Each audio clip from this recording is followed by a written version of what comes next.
sidii ay ku timi sidaynu ognahayba haddaynu nahay beesha jaamac siyaad waxaa jirtay inuu dee aynu lahayn garaad ismaaciil ilaahay naxariistiisa naha siiyeysan iyo wixii mutane maxamedaba inay tii ilaahay u timi muddo laga joogo haddeerto sidaan huba adeekeeda leeyahay muddo laga joogo sanad iyo 9 bilood sidaan filayo halkaa markii ay ilaahay uu oofsaday oo tiisii ay timi markii laga soo laabtay tacsidii waxay beeshu cuqaasheedu ay qabatay guddi ka kooban 12 intaa oo ahaa tacsilaabkii sidaa darteed markii ay dhammaatay tacsidu guddidaasina ay soo gabagabaysay waxaa haddana la isu yeedhay dadweynihii halkaas oo magaranaysaayay taladii beesha ay gacanta ku qabteen cuqaashu ilaa iyo inta jaaliyadda dibadda iyo dalku arrintaa iyada ay ka wada tashanayaan oo loo qabtay wakhtiyo sidaa darteed iyadoo ay hawlihii magaranaysaay wakhtigii la qabtay uu xoogaa magaranaysaay isbedbeddela uu keenay waxaa ilaahay gartay oo ay ku soo aaday in la doorto bisha tan haddii ilaahay idinkeeda leeyahay bishii 6aad in guddi la qabto in la qabto guddi 40 oo ka kooban 8 caaqil beelaha ay ka soo kala jeedaan oo min 5 xubnooda iyo caaqilka sidaa darteed guddidaasi waxay noqotay guddi 40 markii la qabtay guddidaas waxa la isugu keenay golaha haddii ilaahay idinkeeda leeyahay loogu talagalay in shirku uu ka dhaco guddidaasi waxay dooratay shir guddoomiye iyo guddidaas isla gartaan bay asixiyaan magaranaysaay cuqaashuna waa yahay halkaa markii ay maraysay guddidu markii ay maraysay kalfadhiga bishii oo magaranaysaa waxay ahayd bishii 6aad ee sanadka kan ayuu loo bilaaday kalfadhigu wuxuuna xidhmay oo aynu caana shubkii garaadka gaadhnay iyo bisha 11keedii 11keedii weeye waxa weeye magacaabidii garaadka halkaa markay joogto guddida iyo cuqaasha waxaa soo gaadhay dhibab waaweyn oo ay kaga yimaadeen maamullada markii meesha ay adeegsaday kuwaasoo ay ku adeeganayeen haddii ilaahay idinkeeda leeyahay dad kale halkaas oo loo isticmaalay ama guddida ha noqoto ama madaxqabeedka ha noqoto haddii ilaahay idinkeeda leeyahay rasaas haddii ilaahay idinkeeda leeyahay qoryaha waaweyn hawshaa iyada ah xadhig dhac hanti laysagala wareego oo uu leeyahay dadweynuhu kuwaasoo kuwa fulinaya ay ahaayeen dadkii beelaha jaamac siyaad ka tirsanaa ama maamulka ugu jira laguna adeegsanaya maamullada dadka ka soo jeeda sidaa darteed dad guddida iyo cuqaasha iyo guurtida iyagoo ay u muuqata hawshaa soconaysa inay tahay midaan haddii ilaahay idinkeeda leeyahay madax dhaqameedka iyo haddii ilaahay idinkeeda leeyahay ayna ku habbooneen waxaa la isla qaatay hawshaa soconaysa wacyiga nimankaasi rabaan inayna caawin dee ma garanaysa xukmi lisan maayo inaga u sababa العالمين الصلاة والسلام على رسول الله صلى الله عليه وسلم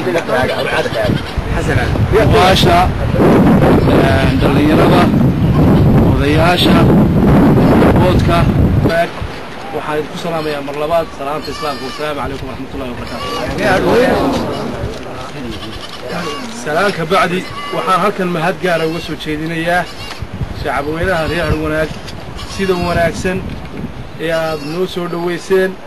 warbixinta qiimaha leh ee qiirada leh aad noo siiseen waxaan mar labaad idin leeyahay waad mahadsantihiin ilaahayna khayr iyo ajaab hayd ka siiyo intaa haddii aan ka gudbo maanta waad aragtaan cuqaashii maanta beesha jaamac siyaad ninkama maqna warbixintii ay siiyeen chairmanka beesha jaamac siyaad iyo cuqaashu ay bixiyeen waad ogeydeen ku noqon maayo waxaa weeye haddii cid mahad loo jeedinayo oo cid la ammaanayo waxaa ammaan iskale ilaahay baale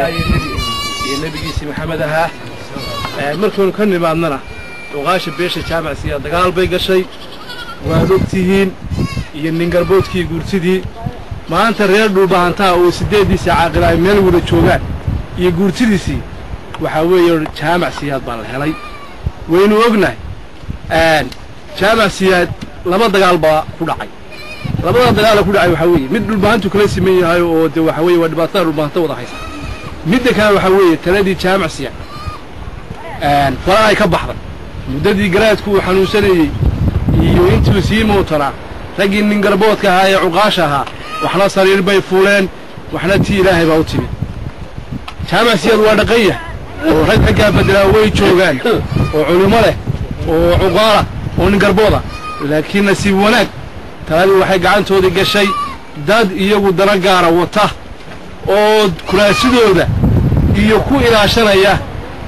mabsabka ay u hayaan deegaamada iyagu kale ay u adeegayaan kabacdi waxay noqotay in dadkaasi ay taladii jaamac siyaad ka dhigaan wax gol lagu qaado oo meel kale loo iibgeeyo ama wax maalin lagu qayraba taasi ay koosgaraysay in ay lagula dagaalamaan taladii beesha jaamac siyaad baan dib u soo celinayna waad ogtihiin labada nina maanta ilmaadeen laba adkaa isku mag maaha jaamac siyaad wuu burburay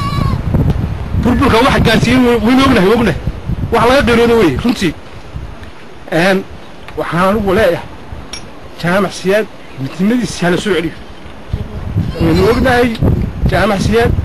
waa qabiil badaan waa qabiil dhulbahante guddi baan anagu samaynay guddigaanu samaynay waxaa weeye waa guddi 16 waxaan ka qiiroonayaa ninka hadalka guddigaasi weeye guddigaan 16 waxaan ugu talagalnay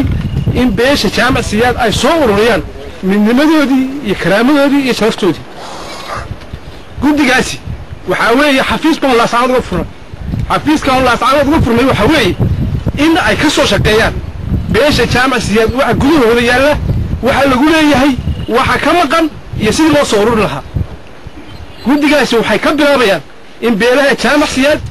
ay hal reer ay ula shiraan oo ay for example reer samakaab ay soo ururiyaan inta magood ee lagu leeyahay waxa ka maqan waxa dadka ay ku leeyihiin iyo sidii reer samakaab loo mideyn lahaa ay uga gudbaan bilka kabacdi reer caafi ilaa reer warsame ilaa sideed jilib ay maraan oo halkaa aynu ka soo ururino midnimadii iyo karaamadii beesha jaamac siyaad dibad wuu jiraa waa dhaqanya waxa weeye 800 nin baa soo hadlay markii midnimada beesha siyaad la taagay 800 nin soo hadlay waxay diyaar u yihiin in wixii inaga dhiman ay wax ka qabtaan waliba waa intiisa shay weeye dhowr kun qof jaamac siyaad dibad jaaru dibada ka yimi jaamac siyaad suu tumay aanu reeyahay wanaaga waxaan idin leeyahay midnimadeeni iyo karaamadeeni aan soo ceshan إله هو توتر بالخبر إله أحمد لك أنه نضر إله دوش آيات يقدر من تغسيل إله على عرفك الدنيا عرفك آخره الخامة إله عرف درجة إله دوك النوبركة الله ذنه بركة نوبك النوبركة وريها نوبركة ويما في الوقت إله قفل مشوك عليه كعاوي إله أن معاه تغسيل إله عليك يروك من غسيل إله ما خير قبل الخبر لك إله ما خير قبل الخبر لك إله مضى الإسلام كأنت بتقول حرسه أنت بتقول شافي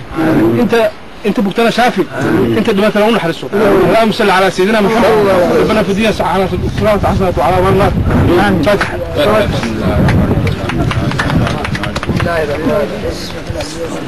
سيدا يدين وقلي سيدا دعا